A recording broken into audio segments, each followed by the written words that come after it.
let's read the intentional act that leads to the death of a government employee. Following titles qualify an individual as a. Oh. We can't fight this. New precedent. We might have to set a new precedent. Between administering the adrenaline and attempting shocks via AED is at this time it was also revealed that on the last attempt of using the AED, Dr. Belair made the call to use the panels to the patient's skull to attempt to shock the brain into agitating it, showing signs of brain function. Dr. Belair's words were along the lines of unconventional conditions call for unconventional means. No.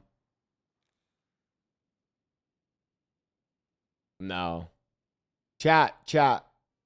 This is not the silver bullet you think. There is an official cause of death. Brain dead due to AED utilization to cell death.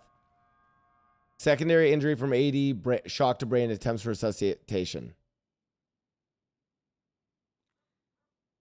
But it also says gunshot wound hemorrhaging. Injury to cranium due to gunshot wound to anterior side cell bullet lodged in occipital lobe. Okay. Do you guys listen? Chat. This is not. I'm gonna call my mom and I want people to understand why it's bad. Hi. Twitch chat needs to understand why this isn't some silver bullet. Okay.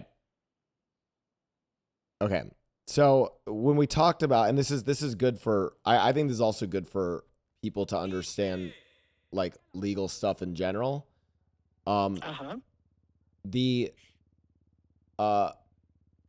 So in the autopsy, so we have the autopsy report.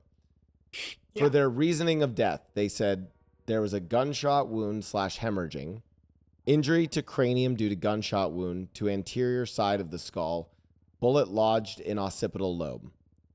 And then they said they were brain dead due to AED utilization, secondary injury from AED shock to brain and attempts for resuscitation, panel markings on side of head. And then like long story short is like you go down to this one thing. It says Dr. Ramos and Dr. Blau or at this time, the lead doctor basically touched base with Dr. Ramos and Dr. Belair about what happened in the operating room before she got there so that she could have a better understanding of what happened to the patient to get to this point. At this time, it was revealed that TJ, the patient, had flatlined roughly 7 times in Dr. Ramos and Dr. Belair's care. They made every attempt to resuscitate. Between administering the adrenaline and attempted shocks via AED, it was at this time it was also revealed that on the last attempt of using the AED, Dr. Belair made the call to use the panels to the patient's skull to attempt to shock the brain into agitating it, showing signs of brain function. Dr. Belair's words were along the lines of unconventional conditions call for unconventional means. I think the problem with using this is the example you gave is like if you punch someone in the nose and then like the doctors fuck up and then like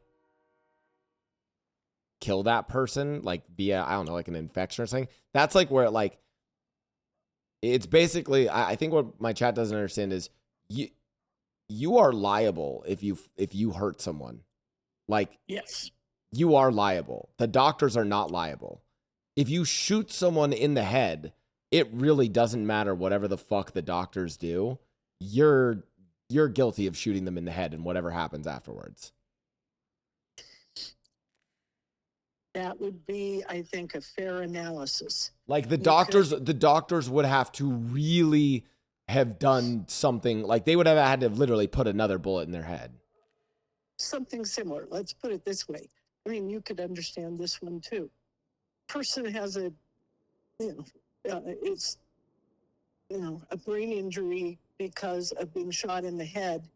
They present to the emergency room and whoever it is or for whatever reason, they administer a, basically what is a lethal dose of insulin. The person isn't diabetic. There's no reason to give insulin, but mistakenly, insulin is injected into that person at a level that renders them dead. Okay, because they go so low that they just die. You know, there have been cases of insulin used to murder people. If a doctor were to do that, that might be an intervening cause of death because it didn't have anything to do with attempting to treat the gunshot wound. See what I mean? Yeah, at the end of the day, they can basically say, well, we thought to shock the brain because there's nothing else we could do.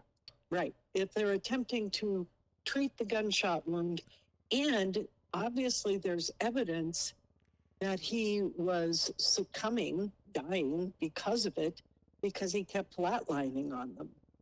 So it isn't a non-fatal gunshot wound. It was clearly, the evidence would suggest it is a fatal gunshot wound that they can't revive him from.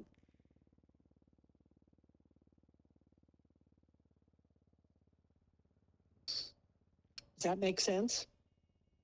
Yeah. All right. Thanks so much. Okay. All right. Bye. Bye.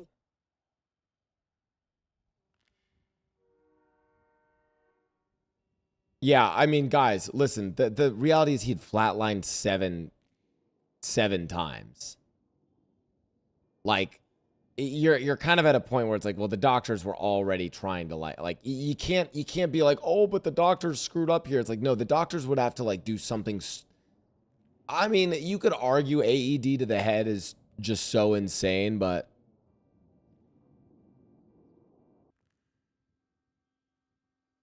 I think,